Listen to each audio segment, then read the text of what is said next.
Fala família, por aqui estou Alan Lago para mais um papo sobre primeiros socorros, prevenção de acidentes e principalmente em crianças, em bebês. E o que a gente vai falar hoje sobre asfixia postural. Como sempre, de forma rápida, simples e objetiva, a gente vai aprender como deixar o nosso filho seguro, certo? Antes de começar, por favor, se você não é inscrito no canal, se inscreve, curte, compartilha, ajuda eu a continuar disseminando essas informações que podem salvar as vidas, principalmente de nossas crianças. Antes de falar sobre prevenção, eu queria que você entendesse um pouquinho sobre o que é. Eu acho que quando a gente entende um pouco dos conceitos das coisas, a gente automaticamente termina prevenindo. Muitas vezes até sem saber. A falta do conhecimento, a ignorância, ela termina fazendo com que a gente faça determinadas coisas, certo? E essas coisas podem realmente matar. Vamos lá. O nome é asfixia postural e dois termos, né? Asfixia, o que é uma asfixia? Nada mais é do que a dificuldade ou a impossibilidade de respirar. Então, sempre que uma pessoa não consegue respirar, ela está passando por um quadro de asfixia.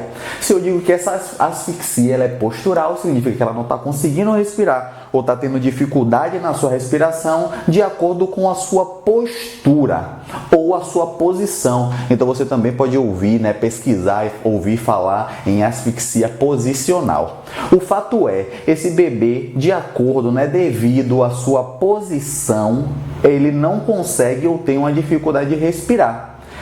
Massa! E aí você vai começar a perceber algumas posições que seu filho pode ficar e que ele venha a ter essa dificuldade de respiração.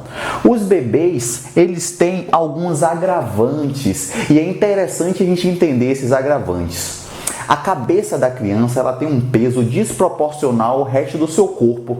Talvez seja por isso que você já tenha se perguntado por que criança corre com o cabeção para frente, por que criança cai muito, né, de frente, dificilmente ela cai de costas, por que a criança ela tem uma dificuldade para encontrar o seu eixo gravitacional, porque a cabeça da criança realmente, comparado ao resto do seu corpo, ela é muito pesada.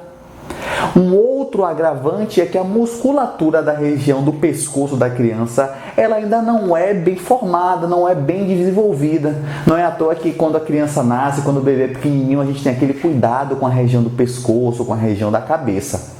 Então, se eu junto esses dois agravantes, quando eu tenho uma criança em alguns posicionamentos, ela vai ter uma propensão maior, ela vai ter uma facilidade maior de ter uma obstrução, de fechar suas vias aéreas, de não conseguir respirar corretamente, de passar por um quadro de asfixia. E se isso é por conta do posicionamento, é uma asfixia postural. E se a gente for falar quais são os principais locais, você já deve estar pensando aí, é por conta do bebê conforto, do transporte em um veículo, mas não é só isso. Muitas crianças, elas entram em um quadro de asfixia postural deitada no berço, na cama, por exemplo, por conta do seu posicionamento, por conta da cabeça que fica muito próximo ao tórax, por conta da barriga que pode estar para baixo e ela fica asfixiada, né, devido ao seu próprio posicionamento. Então, o bebê conforto, sim, é o grande vilão e a gente vai daqui para frente falar muito nele. Mas a posição com que os nossos bebês eles dormem nas camas, nos berços, também podem causar asfixia postural ou posicional. A prevenção, principalmente quando a gente fala de bebê conforto, ela parte de alguns princípios e agora preste atenção nesses princípios, certo? Primeiro, eu tenho que adequadamente escolher o bebê conforto de acordo com o tamanho, com a idade do meu filho. Então, por exemplo, né, se eu tenho um bebê, o bebê conforto é 1, o posicionamento é 1. Se eu tenho uma criança um pouquinho maior, ele tem um posicionamento, um ajuste diferente, um ajuste da altura, um ajuste dos cintos, e é justamente esses tipos de ajustes que vão propiciar o posicionamento errado. Todas as vezes que o ajuste do cinto folga o pescoço da criança e possibilita com que esse pescoço ele fique abaixo ou na região do ombro, essa criança pode ter uma asfixia posicional. O correto é que a criança sempre mantenha o pescoço acima da linha do ombro. Isso é fácil? Não, justamente porque a gente já falou, a cabeça da criança pesa a força na região do pescoço ainda não é adequada. E porque a criança dorme, você adulto, se você dormir, a tendência é que você, tenha a sua cabeça, o seu corpo virado para frente. Imagine um bebê.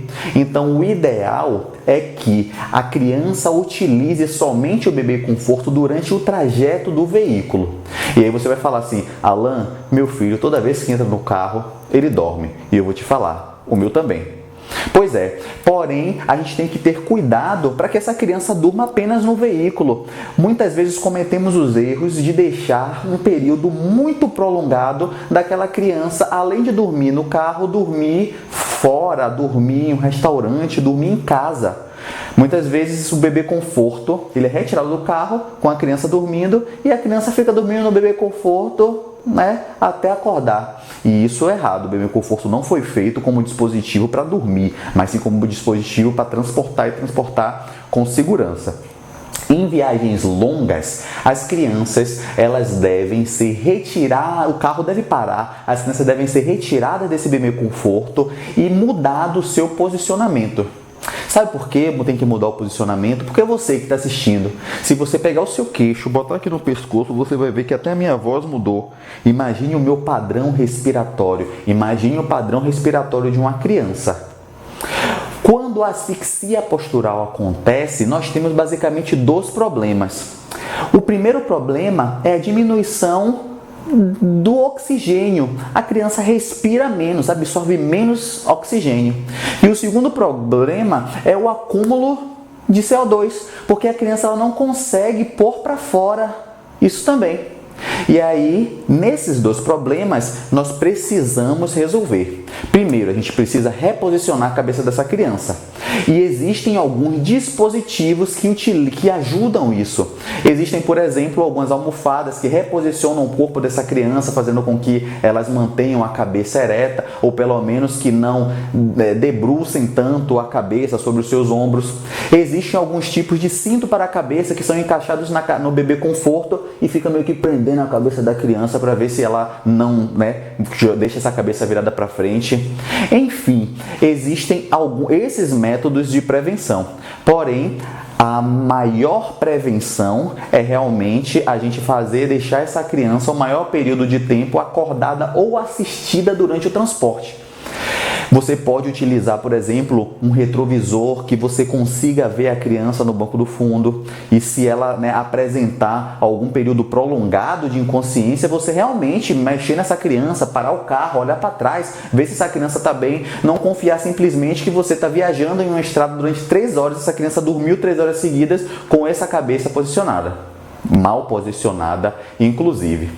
E uma outra prevenção é que, lembra que eu falei que o primeiro problema é que a criança não respira, não absorve oxigênio. Então a gente tem que reposicionar a cabeça dela e fazer com que ela absorva oxigênio. O segundo é que se ela passar muito tempo assim, acumular muito gás carbônico no corpo, ela não botar para fora esse CO2, o que vai acontecer? Essa criança vai se intoxicar e a solução para isso, o antídoto para isso é oferecer oxigênio. Não preciso pegar uma máscara, um torpedo de oxigênio e oferecer para essa criança, mas eu preciso acordá-la, reposicionar a cabeça e deixar ela respirando, o ar livre. Então, gente, o que eu quero deixar bem claro aqui é que esse tema, essa asfixia postural, ela pode não matar, Ela pode matar sim, mas além de matar, ela pode deixar essa criança com algumas sequelas, porque quanto maior tempo nós passamos com hipóxia no corpo, quanto maior tempo nós passamos, no caso das crianças, elas passam sem respirar oxigênio, algumas células podem morrer e não mais conseguirem se regenerar, se recuperar por conta dessa falta de oxigênio. E essa criança apresentar algumas sequelas relacionadas a retardo de desenvolvimento, a hipóxia mesmo, a falta de diminuição de oxigênio no cérebro. Então, muitas vezes, olha que interessante, muitas vezes a criança entra no carro e você fala assim: nossa, que maravilha, é o ar-condicionado, esse sonzinho do carro, esse ambiente, esse movimento, e a criança dorme. E a criança fica muito tempo dormindo e você se pergunta: mas meu Deus, como é que essa criança dorme muito tempo? Muitas vezes não é só sono. Muitas vezes essa criança começou a entrar num quadro de hipóxia, né? A diminuição de oxigênio, e a diminuição do oxigênio causa sonolência. Então é um ciclo. A criança está com sono, dorme, tem uma asfixia postural, essa dificuldade de respirar. Essa dificuldade de respirar, ela causa letargia, causa sonolência, e aí a criança fica nesse loop infinito, dormindo por horas, até chegar ao ponto da quantidade de oxigênio ser tão pouca e ela ter um problema bem maior, tá certo?